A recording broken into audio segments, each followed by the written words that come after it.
ఓం శ్రీ స్వామియే శరణమయ్యప్ప.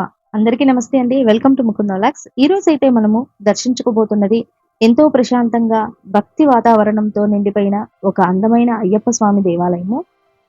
ప్రొద్దుటూరు నగర రద్దీకి కొంచెం దూరంగా ఉన్న ఈ ఆలయము ఆర్టీసీ బస్ స్టాండ్ నుంచి అంటే ప్రొద్దుటూరు ఆర్టీసీ బస్ స్టాండ్ నుంచి 4 కిలోమీటర్ల దూరం అయితే ఉంటుందండి. ఇక్కడికి ఆటోలు కూడా అందుబాటులోనే ఉంటాయంట. ఈ ఆలయానికి చేరుకోగానే మనకు అయితే ప్రశాంతమైన వాతావరణం మనసుకెంతో హాయినిస్తుంది. ఇక్కడ మనము 2 ఆలయాలైతే దర్శించుకోవచ్చండి. ఒకటి అయ్యప్ప స్వామి దేవాలయము, ఇంకొకటి అమృతేశ్వర స్వామి దేవాలయము. నగరంలో ఉండే హడావిడి నుంచి బయటికి వచ్చి ఒక ఆధ్యాత్మిక ప్రదేశానికి వచ్చిన ఫీలింగ్ అయితే ఖచ్చితంగా కలుగుతుంది. ఆలయంలోకి అడుగు పెట్టగానే ముందుగా మనకు కంటపడేది ఆ పవిత్రమైన ధ్వజస్తంభం. ఈ ఆలయం అయితే 1995 అంటే 1995 ఇయర్‌లో జ్యేష్ఠ మాసం శుద్ధ దశమి రోజున అయ్యప్ప స్వామి వారి ప్రతిష్టాపన అయితే ప్రారంభమైందండి. అప్పటినుంచి ఎంతో భక్తి శ్రద్ధలతో కొనసాగుతున్నాయి. శబరిమలలో ఎలా అయితే పూజలు నిర్వహిస్తారో ఇక్కడ ఉన్న అయ్యప్ప స్వామి కూడా అలానే నిర్వహిస్తారండి. అయ్యప్ప స్వామిని మనం దర్శించుకోవచ్చు చూడండి ఎదురుగా. అయితే ఇక్కడికి ఫోన్స్ అలో లేవన్నమాట. అయ్యప్ప స్వామిని హరిహర సుతుడిగా భక్తులు భావిస్తారు. భక్తి, నియమం, క్రమశిక్షణకు ప్రతీకగా అయ్యప్ప స్వామి వారిని పూజిస్తారు. ఇక్కడ స్వామివారికి ప్రతిరోజు ప్రతినిత్యం పాలాభిషేకం, నెయ్యాభిషేకం, చందనాభిషేకం వంటి అనేక ప్రత్యేక అభిషేకాలైతే నిర్వహిస్తారట. ఇక్కడ పూజారి చాలా చక్కగా వివరించారండి. అభిషేక సమయాలలో ఆలయంలో వినిపించే మంత్రోచ్చారణ, గంటల శబ్దం భక్తులను పూర్తిగా భక్తిలోకంకైతే తీసుకెళ్తుంది. ప్రతిరోజు నైవేద్యాలు కూడా సమర్పిస్తారు. ఎంతో భక్తి శ్రద్ధలతో ఈ పూజలైతే నిర్వహిస్తారండి. ఇక్కడ ప్రత్యేకంగా జరిగేది అయ్యప్ప స్వామి లక్షార్చన పూజ.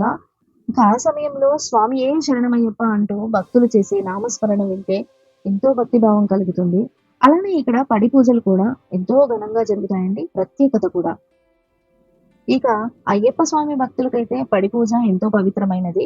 ప్రత్యేక అలంకరణతో, దీపాలతో, భజనల మధ్య జరిగే పడి పూజ చూడ్డానికి ఎంతో ఆధ్యాత్మికంగా ఉంటుంది. వేల మంది భక్తులైతే వస్తారండి. బ్రహ్మోత్సవాల సమయంలో ఈ ఆలయం మరింత అందంగా కనిపిస్తుంది.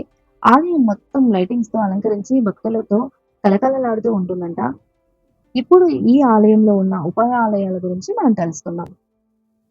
ముందుగా అయితే మనము విఘ్నేశ్వర స్వామి ఆలయాన్ని దర్శించుకోవచ్చు. ఆ తర్వాత ముందుగా అయితే మనం విఘ్నేశ్వర స్వామిని దర్శించుకోగలుగుతామండి. ఏ శుభకార్యమైనా విఘ్నాలు లేకుండా జరగాలని గణపతినైతే ముందుగా ప్రార్థిస్తారు.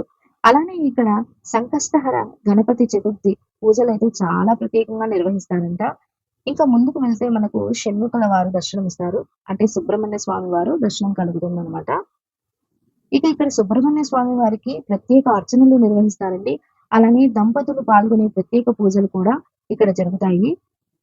ఇక మనము అయ్యప్ప స్వామిని దర్శించుకోవచ్చండి. చాలా చక్కగా ఉంటారు. ఆ తర్వాత వెంకటేశ్వర స్వామి దర్శనం మనకు కలుగుతుంది. శాంతాకారం భుజన శయనం పద్మనాభం సురేశం అని అంటూ భక్తులు స్వామివారిని ప్రార్థిస్తారు.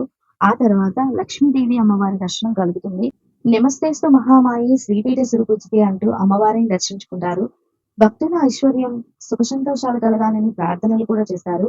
ఈ ఆలయంలో ప్రతి ఒక్క దేవత అర్చనలు అయితే జరుగుతాయండి. గణపతి స్వామి అర్చన, సుబ్రహ్మణ్య స్వామి అర్చన, వెంకటేశ్వర స్వామి అర్చన, లక్ష్మీదేవి అర్చన, అలానే ప్రత్యేకంగా అయ్యప్ప స్వామి అర్చనలు కూడా జరుగుతాయి. ప్రతి ఒక్కరికి రూ. 50 టోకెన్ అయితే తీసుకోవాలండి.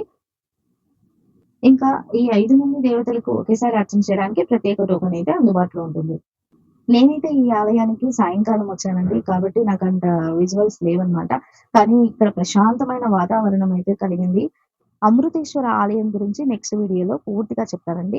వీడియో నచ్చితే తప్పకుండా లైక్ చేయండి, షేర్ చేయండి, సబ్స్క్రైబ్ చేసుకోండి. మరిన్ని ఇలాంటి దేవాలయ విశేషాల కోసం మన ఛానల్ అయితే సబ్స్క్రైబ్ చేసుకోండి. ఓం శ్రీ స్వామియే శరణమయ్యప్ప.